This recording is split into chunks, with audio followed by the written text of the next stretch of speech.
My girlfriend said, "I can walk away, boys are begging for me." She expected me to panic. Instead I replied, "Great. There's the exit." What started as another one of Tessa's manipulation tactics became the moment I finally learned my worth. I'm Blake, 29, mechanical engineer living in Denver with what I thought was the woman I'd eventually marry. I met Tessa 2 years ago at a coffee shop downtown where she was photographing her latte for Instagram, and I was immediately drawn to her confidence and creativity. She worked as a freelance social media manager, helping local businesses build their online presence, though her income fluctuated wildly depending on whether sponsorships came through. We moved in together after 8 months to a nice downtown loft that I could afford on my engineering salary, and for a while everything seemed perfect. But somewhere along the way, Tessa developed this pattern of using breakup threats as her nuclear option whenever we disagreed about anything. Whether I chose to spend Saturday working on my vintage Harley instead of attending her influencer friend's brunch, picked a casual restaurant over the trendy spot she wanted to photograph, or declined to buy expensive concert tickets she'd post about for content, every minor disagreement ended the same way. She'd cross her arms, tilt her head with that practiced pout, and deliver her signature line, "I can walk away anytime, boys are begging for me." Then she'd pull out her phone and scroll through Instagram DMs filled with fire emojis and marriage proposals from random guys who saw her bikini posts. "See this? Hunter wants to take me to Aspen.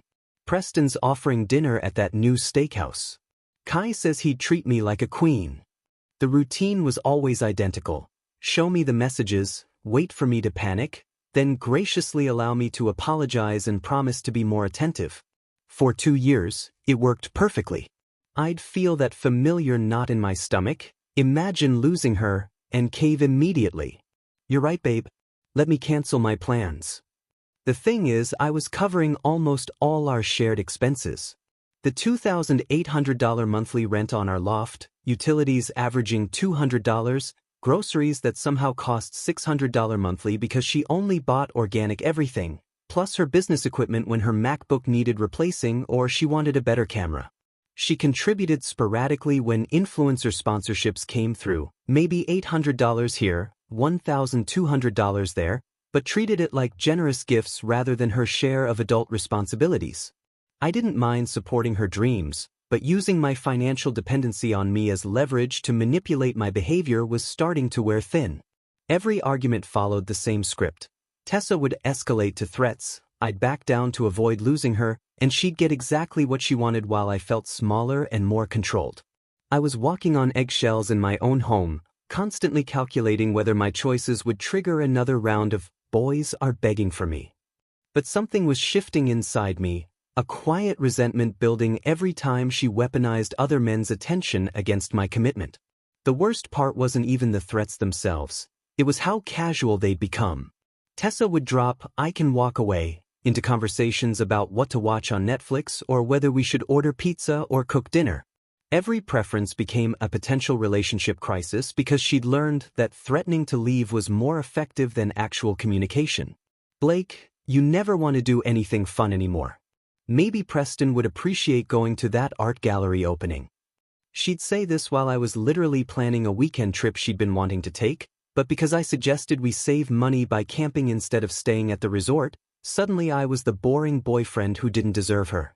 I found myself constantly questioning my own judgment, wondering if I really was as inadequate as her threats implied.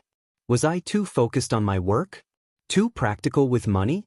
Too boring for someone with her social media lifestyle? The gaslighting was subtle but effective. She'd make me feel grateful she stayed rather than proud she chose me. Meanwhile, her Instagram followers got to see our relationship through carefully curated posts about date nights I'd paid for, vacations I'd funded, and romantic gestures I'd made, all captioned with inspirational quotes about knowing your worth and never settling. The irony wasn't lost on me that she was building her personal brand around relationship advice while privately using emotional manipulation to control mine. But I loved her, or thought I did, and kept telling myself this was just her way of feeling secure in our relationship. I had no idea how close I was to my breaking point until that Saturday in my garage workshop, when I finally learned what happens when you call someone's bluff instead of folding to their threats.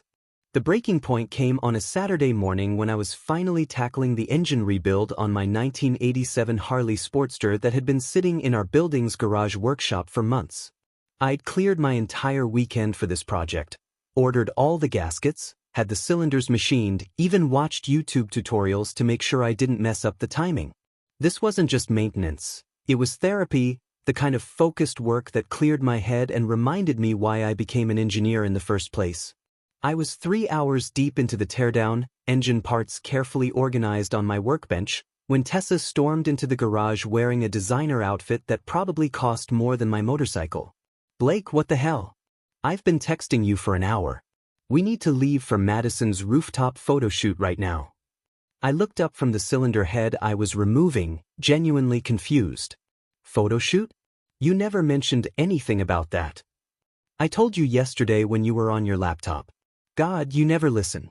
This is a huge opportunity. Madison has 50,000 followers and she's featuring local influencers for this skincare brand collaboration. The lighting is perfect right now and everyone's already there." She was pacing around my workspace, careful not to get grease on her white jeans, phone in hand showing me Instagram stories of her friends posing with face masks and champagne glasses. I gestured to the partially disassembled engine. "Tess, I've been planning this rebuild for weeks. I told you I'd be working on the bike this weekend. You can go without me." Her expression shifted to that familiar storm cloud look that meant I was about to get the full treatment. "Are you serious right now? This is my career, Blake. These brand partnerships are how I build my following, and having my boyfriend there shows I'm in a stable relationship. That matters for my image. Your image will survive one photo shoot without me. Besides, look at this." I held up a worn gasket. "If I don't replace the seal, the engine's going to leak oil all over the garage floor. This bike's been waiting months for attention." She crossed her arms and delivered the line I'd heard countless times before, but with extra venom. "Fine. You know what? I can walk away anytime, Blake. Boys are begging for me. Hunter's been asking me to be his +1 to gallery openings. Preston wants to take me to that new rooftop bar downtown. Kai literally said he'd drop everything to make me happy." The familiar knot started forming in my stomach as she pulled out her phone and began scrolling through DMs. "Look at this. You deserve someone who prioritizes you, beautiful. Any man who doesn't worship you is an idiot. Say the word and I'll pick you up in my Tesla right now."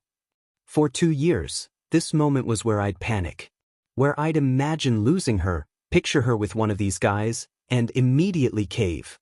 But something was different this time.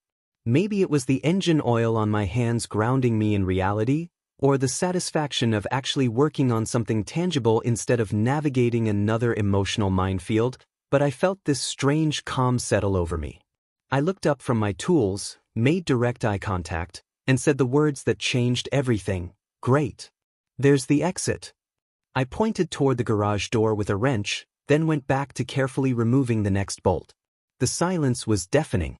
I could feel her staring at me, waiting for the usual scramble to apologize and beg her not to leave. Instead, I continued working methodically, consulting my service manual for the proper torque sequence. "What did you just say?" Her voice had gone up an octave, the confident manipulation routine completely derailed. "I said there's the exit. You keep telling me you can walk away and boys are begging for you. I'm not stopping you." I kept my tone completely neutral, like I was reading a parts list. "You're really not going to fight for us? For what we have?" The desperation creeping into her voice was something I'd never heard before. For the first time in our relationship, I wasn't dancing to her script. "Tess, you've threatened to leave me probably 50 times in the past 2 years. Over restaurant choices, weekend plans, what TV shows to watch. I'm tired of being held hostage by the constant threat that you might find someone better." I finally looked up from the engine. "If you want to leave, leave. If you want to stay, stop using other men as weapons against me. But I'm done negotiating for basic respect in my own relationship." Her face went through about 5 different expressions: shock, anger, panic, calculation, then back to anger. "Fine. Fine. I'll go pack my bags right now. Don't come crawling back when you realize what you lost." She stormed out of the garage, heels clicking aggressively on the concrete, and I heard her car door slam followed by tires squealing as she pulled out of the parking garage. I stood there for a moment, expecting to feel devastated or panicked. Instead, I felt relief. For the first time in months, the garage was completely quiet except for the hum of fluorescent lights and distant traffic. No drama, no threats, no walking on eggshells. Just me, my tools, and a project I actually cared about. I went back to work on the Harley, and for the next 4 hours, I didn't think about Tessa once. Instead of chasing after Tessa or sending the usual apologetic texts, I did something that would have been unthinkable a week earlier. I silenced her notifications and focused on myself. The first thing I noticed was how much mental energy I'd been wasting on her emotional roller coaster. Without constant arguments brewing in the background, I could actually concentrate on work, and my supervisor Dave even commented on my improved focus during our Monday project review. Blake, whatever you change this weekend, keep it up. This thermal analysis is the cleanest work you've done all quarter. That evening, I sat down with my laptop and created something I'd been avoiding for months, a detailed budget breakdown. The numbers were eye-opening.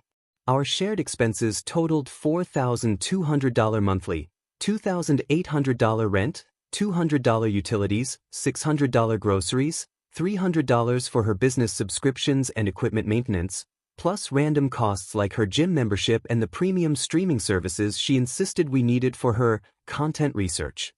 Tessa's average monthly contribution was maybe $900, and that was on good months when sponsorships came through. Without her expenses, I'd save over $800 monthly, money I could invest in my neglected goals instead of funding someone else's Instagram lifestyle. I used that clarity to finally enroll in the advanced metallurgy certification course I'd been postponing for over a year, something that could boost my salary by $15,000 annually. The irony wasn't lost on me that Tessa's dramatic exit had freed up both the money and mental bandwidth to actually advance my career.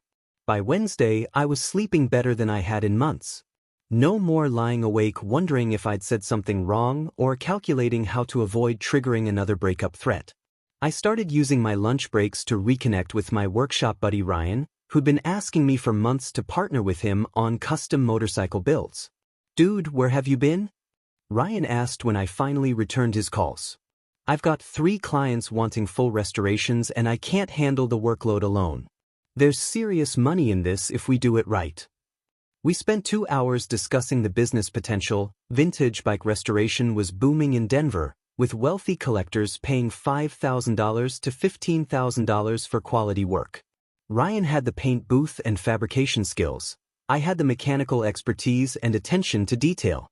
It was the kind of passion project I'd been too distracted to pursue while managing Tessa's constant drama. Meanwhile, Tessa was clearly struggling with my digital silence. She started with the usual passive-aggressive Instagram stories, inspirational quotes about toxic people, and knowing when to walk away, photos of expensive dinners with vague captions about being treated right. But I didn't engage, didn't like her posts, didn't even view her stories. For someone whose validation came from social media reactions, my complete digital absence was apparently more devastating than any argument we'd ever had. Her posts became increasingly desperate by Thursday. A photo of her crying with mascara streaks, captioned, "Sometimes the people closest to you hurt you the most." A mirror selfie with "choosing myself for once" and 3 crying emojis. Then the nuclear option, a story showing her getting flowers from someone who actually cares, with a close-up of the card signed, "From your secret admirer." I knew her well enough to recognize her own handwriting, but I still didn't bite. The lack of reaction was clearly driving her crazy because she started leaving her phone unlocked on the kitchen counter whenever she came by to grab clothes, making sure I could see the flood of DMs from guys responding to her newly single energy.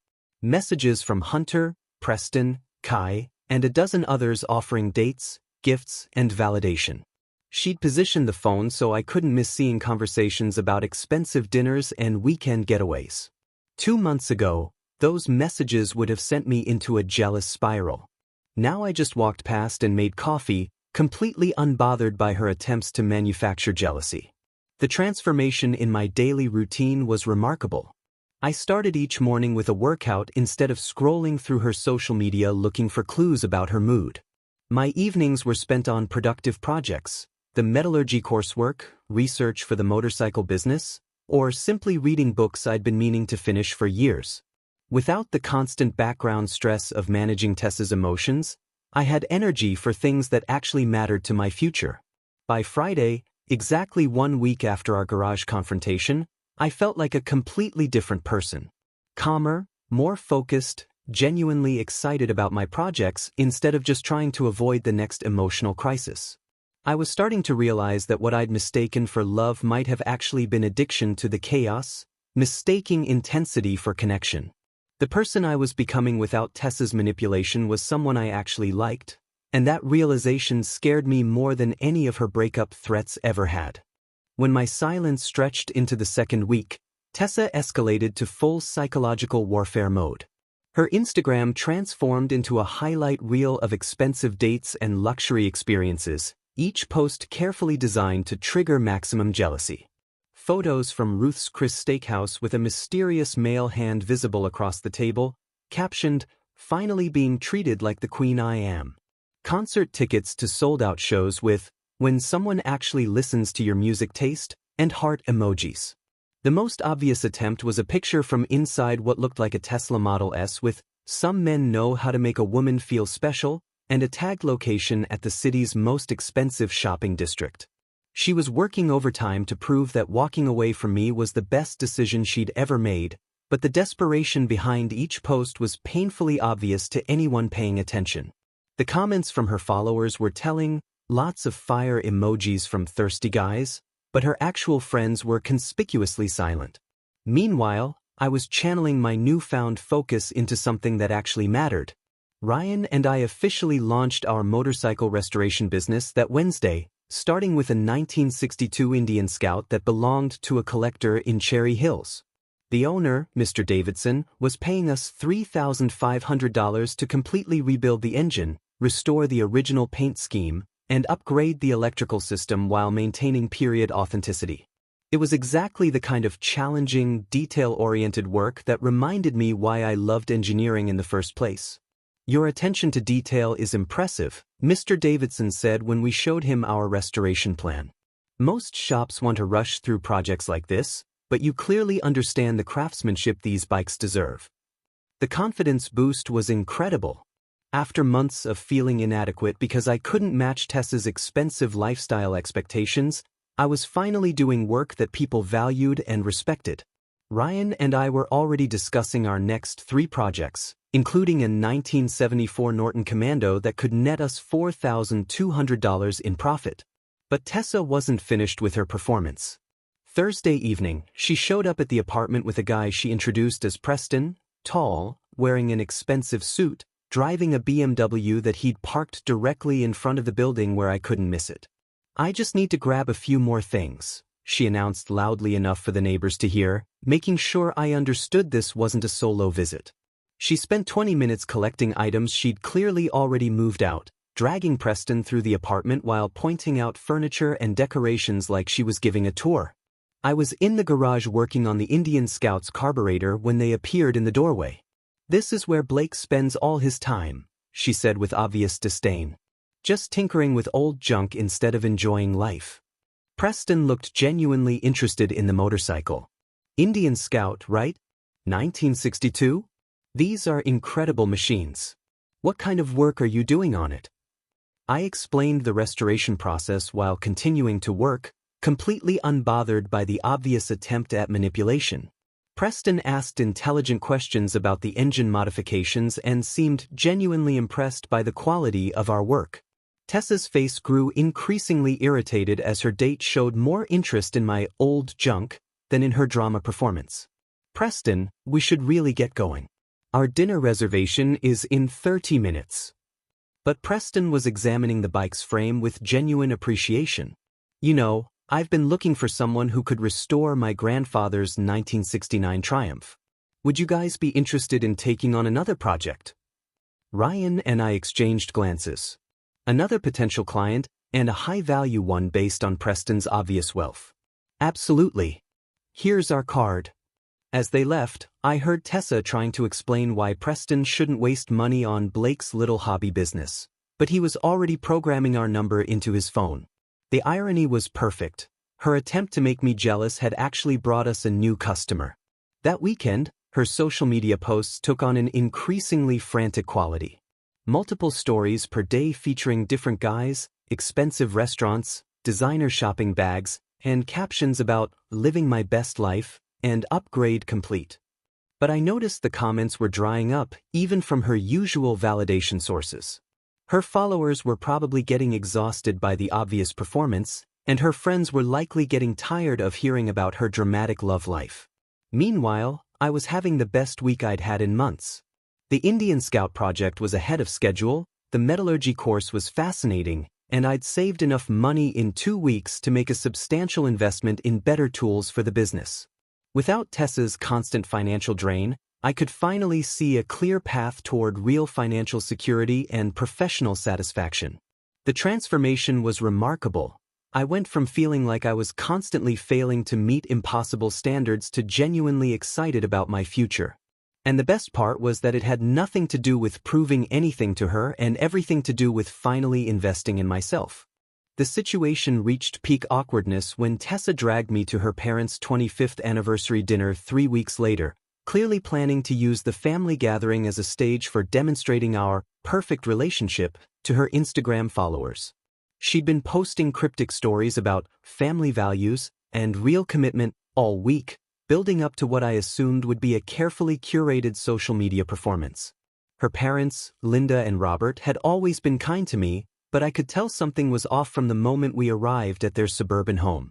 Tessa immediately started directing me into posed photos, trying to recreate the couple's content that had made her popular before our relationship imploded. Blake, stand behind me with your arms around my waist. Mom, can you take like 20 shots so I can pick the best one? But my new boundaries made everything feel forced and uncomfortable. When she tried to guide my hands into the perfect position for her photos, I simply stood normally instead of performing for her camera. The difference was subtle but noticeable. I looked like someone tolerating a photo rather than someone genuinely happy to be there. During dinner, her mother Linda made an observation that cut right through Tessa's performance. Blake, you seem different tonight. Were you distant? Is everything okay with you too? Before I could answer, Tessa launched into a prepared speech about how I'd been going through a difficult phase and becoming emotionally unavailable since starting my new business venture. She painted herself as the supportive girlfriend dealing with a partner who'd stopped prioritizing their relationship. He spends all his time in that garage now, working on motorcycles instead of focusing on us. I've been trying so hard to be understanding, but it's like he doesn't even care about our future together. Her father Robert, a successful small business owner himself, perked up with interest. Motorcycle restoration? That's a specialized field. How's the business side going? I explained our project pipeline, the profit margins, and our plans for expansion. Robert asked detailed questions about overhead costs, customer acquisition, and long-term growth potential. It was clear he understood business fundamentals and was genuinely impressed by our approach. That sounds like solid entrepreneurship, Blake. Building something from the ground up takes real dedication. The conversation naturally shifted to financial responsibility, and that's when things became uncomfortable for Tessa. Linda mentioned how proud they were that their daughters had learned to be self-sufficient, and Robert started asking pointed questions about our household arrangements. So, Tessa, how are you contributing to the business expenses? Are you handling the marketing side since that's your expertise? Tessa's face flushed as she struggled to explain that she'd actually been focusing on her own influencer career rather than supporting our shared goals. Well, I've been building my personal brand, which is really important for long-term financial security. Blake handles most of the practical stuff because his engineering salary can cover our basic needs. The silence at the dinner table was deafening. Robert and Linda exchanged a look that spoke volumes about their opinion of their daughter's financial arrangements.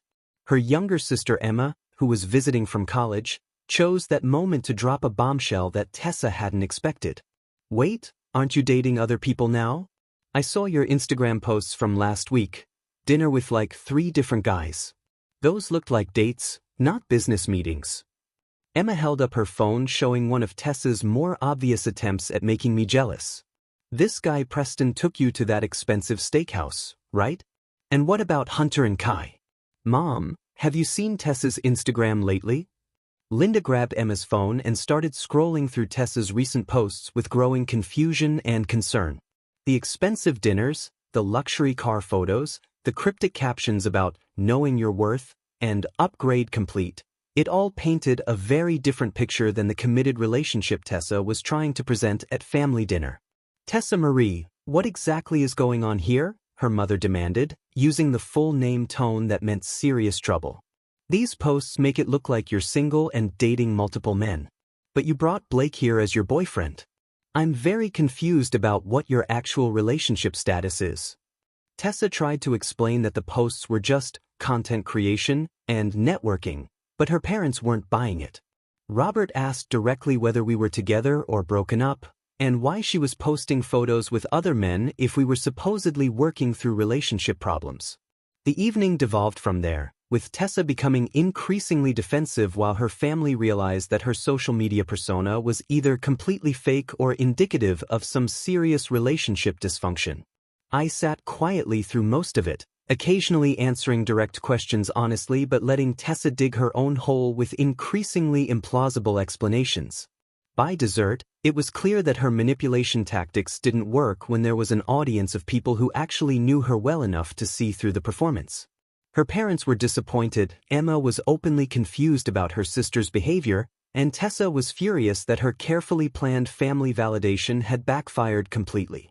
The drive home was silent except for Tessa furiously typing on her phone, probably crafting damage control posts about family drama and being misunderstood.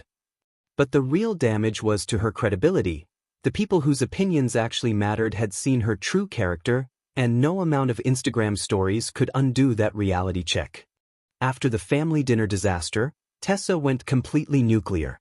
A month of failed manipulation attempts had clearly pushed her to desperation, and she decided to stage the most dramatic exit performance of our entire relationship. I came home from work on a Tuesday to find designer suitcases lined up in our living room like an expensive barricade, and Tessa positioned strategically on the couch with her phone propped up, clearly live streaming to her Instagram followers. She transformed the apartment into a set for her final performance, complete with carefully arranged lighting and what looked like a script written on index cards beside her laptop. "Hey everyone, thanks for joining me for this really important live stream," she was saying to her phone, voice trembling with practiced emotion. "I've been getting so many DMs asking about my relationship status, and I think it's time to be completely honest about what I've been going through." I stood in the doorway with my work bag, watching her perform for an audience that couldn't see me yet. She was wearing a white sundress that photographed well and had positioned herself so the expensive luggage was prominently featured in the background, creating the perfect visual narrative of a strong woman choosing herself. Sometimes you realize that you've been settling for someone who doesn't match your energy, your ambitions, or your vision for the future, she continued, dabbing at her eyes with a tissue. It's scary to leave comfort and security, but staying in a relationship where you're not valued is scarier than starting over. The comments were pouring in, heart emojis, "You deserve better," messages, and the usual chorus of male followers offering to treat her right. She was feeding off the validation, growing more confident with each supportive comment. "I've been carrying this relationship emotionally and financially for months now, trying to build something with someone who's more interested in old motorcycles than building a real future together." That's when I walked into frame, setting my keys down on the kitchen counter and loosening my tie like any normal Tuesday evening. The shift in her demeanor was immediate, from confident performance mode to deer-in-headlights panic as she realized her dramatic monologue had just been interrupted by reality. "Oh, Blake's home," she said to the camera, voice suddenly uncertain. The comments exploded with curiosity and demands to see my reaction to her announcement. "Need help loading the car?" I asked casually, gesturing toward the suitcases while heading to the refrigerator. No anger, no pleading, no dramatic confrontation, just practical problem solving. Her face went through about 7 different expressions as she tried to process my complete lack of devastation. The live stream audience was eating it up, but not in the way she'd expected. Instead of witnessing her triumphant escape from a toxic relationship, they were watching her boyfriend react to her departure with the emotional intensity of someone helping a neighbor move furniture. That's all you have to say?" she asked, her voice cracking as the confident narrative collapsed in real time. The careful script she'd prepared was useless now that I wasn't following my assigned role as the desperate ex-boyfriend. "What did you expect me to say, Tess? You've been threatening to leave for months. You've been posting photos with other guys for weeks. You clearly don't want to be here, so I'm not going to beg you to stay somewhere you don't want to be." I started making a sandwich, treating her dramatic exit like a normal Tuesday conversation. The livestream comments were brutal now, people calling out the obvious performance, questioning why her boyfriend seemed so unbothered, and speculating about what was really going on in their relationship. Her follower count was probably taking a hit as people realized they were watching manufactured drama rather than authentic emotional content. "But this isn't how this was supposed to go," she stammered, the confident influencer persona completely abandoned now. She looked genuinely lost, like an actress who'd forgotten her lines in the middle of a crucial scene. "How was it supposed to go?" I asked, taking a bite of my sandwich and leaning against the counter. "You pack your bags, I fall apart and beg you to stay, you graciously agree to give me another chance if I promise to change? We've done that dance 50 times, Tessa. I'm tired of it." The silence stretched uncomfortably long for a live stream, broken only by the notification sounds of comments and reactions. She looked at her phone, probably seeing the audience's increasingly critical responses, and I could watch her realize that her grand finale was becoming a public humiliation instead of a triumphant declaration of independence. Finally, she ended the stream abruptly and broke down completely, the manufactured confidence evaporating into genuine panic. "Blake, please. The other guys were just for attention. I don't have anywhere else to go that's as comfortable as this. I know I've been horrible, but I was just scared of how serious we were getting. Can't we just talk about this?" The admission was everything I'd suspected but never heard her say directly. She wasn't leaving because she'd found something better, she was leaving because she thought the threat would bring me back under control. "Tessa, here's the thing about threatening to leave. It only works if the other person is afraid of you actually doing it. You've taught me that I'll be fine without you. Better, actually." She spent another hour trying every manipulation tactic in her playbook: tears, anger, promises to change, threats of self-harm, claims that I was the love of her life. But I'd learned to recognize the performance for what it was, and my responses stayed calm and consistent. She could stay or go, but the relationship where I begged for scraps of respect was over permanently. That night, she packed for real and went to stay with her sister Emma, sending desperate text messages that I didn't respond to. The apartment felt peaceful for the first time in months, and I realized that calling someone's bluff had finally taught me the difference between love and manipulation. 6 months later, my life had transformed in ways I never could have imagined during those chaotic years with Tessa. Ryan and I's motorcycle restoration business was absolutely thriving. We had a 3-month waiting list and had been featured in Denver's premier lifestyle magazine as Craftsman Reviving America's Mechanical Heritage. The Indian Scout project had led to 12 more restorations, including Preston's grandfather's 1969 Triumph that netted us $6,800 in profit. We'd expanded from my garage to a proper 2,400 square foot workshop space in an industrial district, complete with a paint booth, parts inventory, and a small office where customers could view our portfolio. I'd completed my metallurgy certification with honors and received a promotion to senior mechanical engineer with a $22,000 salary increase, bringing my annual income to over $110,000. Between my day job and the restoration business, I was making more money than I'd ever dreamed possible while doing work I genuinely loved. More importantly, I'd saved over $8,000 in 6 months without Tessa's financial drain, allowing me to invest in better equipment and even put a down payment on a small house closer to the workshop. The personal changes were even more dramatic than the financial ones. I'd started dating Sarah Mitchell, a fellow engineer who worked in renewable energy systems and shared my passion for precision craftsmanship.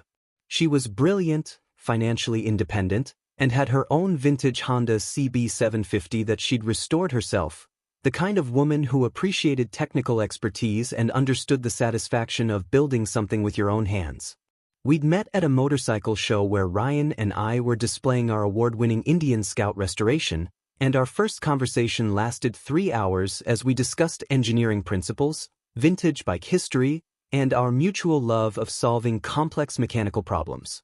The contrast with Tessa couldn't have been more stark. Sarah insisted on splitting every dinner check, had her own successful career, and never once threatened to leave when we disagreed about weekend plans. She actually enjoyed watching me work on projects and would often bring coffee to the workshop while I was deep into a particularly challenging restoration. "I love watching your mind work through problems," she told me one evening as I troubleshot an electrical issue on a 1973 Norton Commando. "You get this focused intensity that's incredibly attractive." It was the kind of appreciation I'd never experienced with Tessa, who saw my mechanical interests as competition for her attention rather than something that made me uniquely valuable. That's why I was genuinely shocked when Tessa appeared at the Colorado Classic Motorcycle Show on a sunny Saturday in October. Ryan and I had a prominent booth displaying our latest restoration, a 1964 Indian Scout that had taken 4 months to complete and represented our finest work to date. The bike was absolutely stunning, with period-correct paint, rebuilt engine producing 35% more horsepower than original specifications, and custom leather work that perfectly matched the vintage aesthetic. We'd already fielded inquiries from 6 potential customers and had been approached by a journalist from Classic Motorcycle magazine about featuring our work in their next issue. I was explaining our restoration philosophy to a collector when I saw her approaching through the crowd. Tessa looked genuinely different, less filtered, more mature, wearing jeans and a simple blouse instead of the designer outfits she'd always insisted were necessary for her image. Her hair was shorter, more practical, and she wasn't constantly checking her phone or positioning herself for photos. She waited politely until I finished my conversation before approaching, which was completely unlike the attention-demanding person I'd dated for 2 years. "Blake? I hope it's okay that I came over. I saw the magazine article about your business and wanted to congratulate you. This bike is absolutely incredible." Her voice was softer, more genuine than I remembered, without the performative quality that had characterized most of our conversations. "Thanks, Tessa. Ryan and I have been working really hard to build something meaningful." I gestured toward my business partner, who was discussing pricing with another customer. "How have you been?" "Better, actually. I got a job as marketing coordinator for a tech startup downtown. It's challenging work, and I'm learning so much about building actual professional skills instead of just chasing social media metrics." She looked around at our booth setup with what seemed like genuine admiration. "I owe you an apology, Blake. A real one, not the manipulative ones I used to give when I wanted something. Losing you was the wake-up call I needed to grow up and take responsibility for my own life." Before I could respond, Sarah appeared at my side carrying 2 cups of coffee and wearing her leather jacket over a vintage band t-shirt. She looked effortlessly cool in the way that comes from genuine confidence rather than carefully curated appearances. "Hey babe, thought you might need caffeine," she said, kissing my cheek naturally before noticing Tessa. "Oh, sorry to interrupt. Sarah, this is Tessa, my ex-girlfriend." "Tessa, this is Sarah."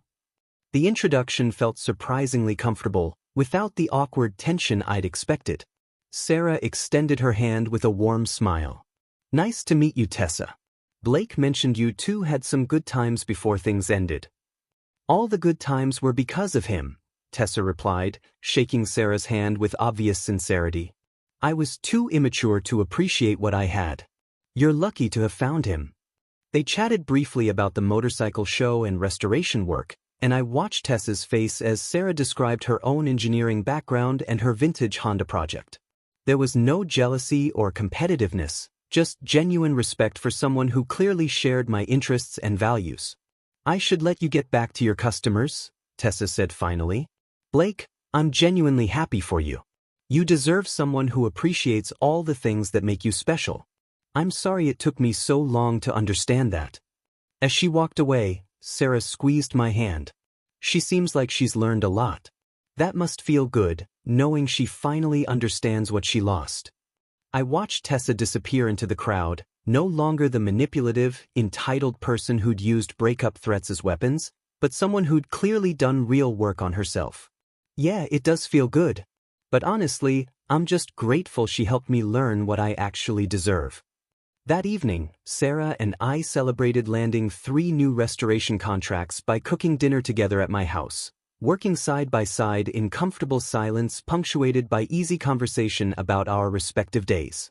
As we cleaned up together, something Tessa had never once volunteered to do, I reflected on how calling someone's bluff had taught me the most important lesson of my adult life.